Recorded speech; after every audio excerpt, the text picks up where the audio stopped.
Durante los próximos episodios hablaremos de los principales géneros que encontramos en el Antiguo Testamento, como son la ley, narrativa, poesía, textos proféticos. Entonces empezaremos con los salmos, los cuales entran en el género literario de poesía. Nuestra oración es que el hecho de saber los diferentes géneros y cómo interpretarlos, les ayude al momento precisamente de interpretar diferentes géneros del Antiguo Testamento. Los salmos representan las mejores oraciones, himnos y llamados a la adoración. Los salmos fueron recopilados durante un largo periodo de tiempo y tienen una forma poética, como les había dicho, y las palabras que encontramos en los salmos son palabras de adoración, de acción de gracias, himnos de alabanza, lamentos individuales o comunitarios. El autor Tremper Longman, en su libro Reading the Psalms o Leyendo los Salmos, dice, y lo cito: la poesía apela más directamente a la persona en su totalidad que la prosa.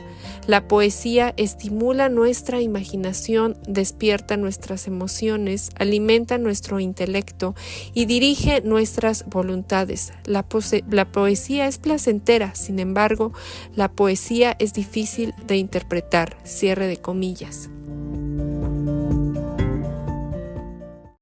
Profundicemos en las herramientas para interpretar la poesía correctamente. La poesía comunica experiencia, no solo información.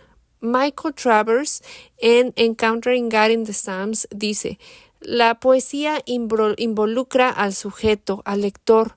Lo que Dios ha hecho en los salmos guía nuestros sentimientos y pensamientos.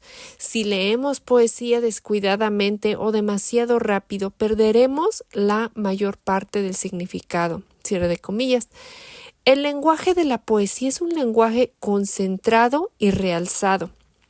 Entonces, la poesía utiliza figuras retóricas. Esto es importante saberlo a la hora de leer los salmos, y veamos algunas de las más comunes. Una es el símil, y es la comparación de dos cosas usando la palabra como. Por ejemplo, A es como B. Y les voy a dar el ejemplo en el Salmo 52:8. Y cito, dice: pero yo soy como olivo verde en la casa de Dios. La segunda figura retórica, aparte del símil que también vemos en los salmos, es la metáfora. Y la metáfora es, digamos que muy parecido al símil, excepto que no usa la palabra como. Y en lugar de decir A es como B, se dice A es B. Y les doy el ejemplo en el Salmo 115:9. Y dice: oh Israel, confía en el Señor. Él es tu ayuda y tu escudo.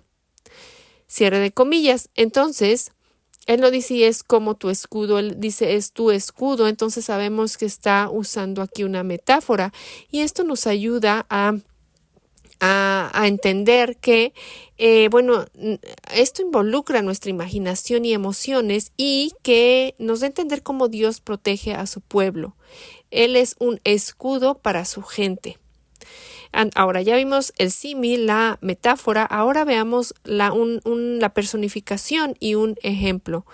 Aquí es el humano A, es el humano B. Y les voy a dar un ejemplo para entender mejor. Y en el Salmo 98, versículos 8 y 9 dice: que aplaudan los ríos y canten jubilosos todos los montes. Canten delante del Señor, que ya viene a juzgar la tierra y juzgará al mundo con justicia, a los pueblos con equidad. En los últimos días, cuando regrese el Señor, incluso el orden creado experimentará su gloriosa presencia. Aquí vemos esta personificación de los ríos y de los montes, que dice que aplaudan los ríos. Obviamente sabemos que los ríos no tienen manos para aplaudir y que los montes no tienen boca para cantar, pero es una personificación, y esto nos da a entender, nos amplifica el significado de la alegría cuando el Señor regrese y cómo el orden creado experimentará esa gloriosa presencia. Otra figura retórica es la imagen verbal. En esta figura retórica, el poeta usa palabras que nos acercan a la verdad que quiere comunicar. Y les pongo como ejemplo el Salmo 97, versículos 2 al 6. Y dice: nubes y densa obscuridad lo rodean. La rectitud y la justicia son la base de su trono. El fuego va delante de él y consume a los adversarios que lo rodean. Sus relámpagos iluminan el mundo. Al verlos, la tierra se estremece. Ante el Señor, dueño de toda la tierra, las montañas se derriten como cera, y los cielos proclaman su justicia, y todos los pueblos contemplan su gloria. Cierre de comillas.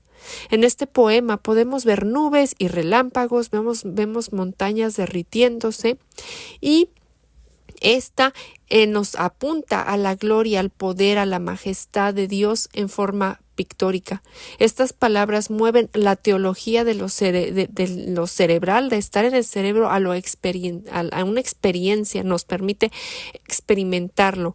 Esto nos lleva de conocer el poder de Dios hasta experimentar su gloria y poder, al colocarnos en este drama de fenómenos naturales explosivos. Estas figuras retóricas, dice Tremper Longman, expresan que la gloria y la majestad de Dios va más allá de las meras palabras. Un distintivo clave de la poesía en español, por ejemplo, es la rima. Pero esto no funciona así en la poesía hebrea. Recordemos que el Antiguo Testamento, su mayoría fue escrito en hebreo. La característica dominante de la poesía hebrea es el paralelismo. Así también, otra marca de la poesía hebrea es la rima, pero la rima de pensamientos. Hay varias formas de paralelismo en la poesía hebrea, por ejemplo, dos pensamientos que tienen alguna relación entre sí, y a menudo el paralelismo es sinónimo, es decir, la misma idea se expresa de diferentes maneras. Las líneas tienen rima, pero de pensamiento.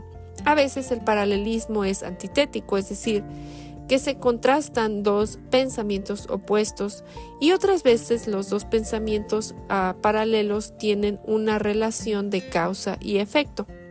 Pero bueno, en el próximo episodio describiremos diferentes tipos de paralelismo.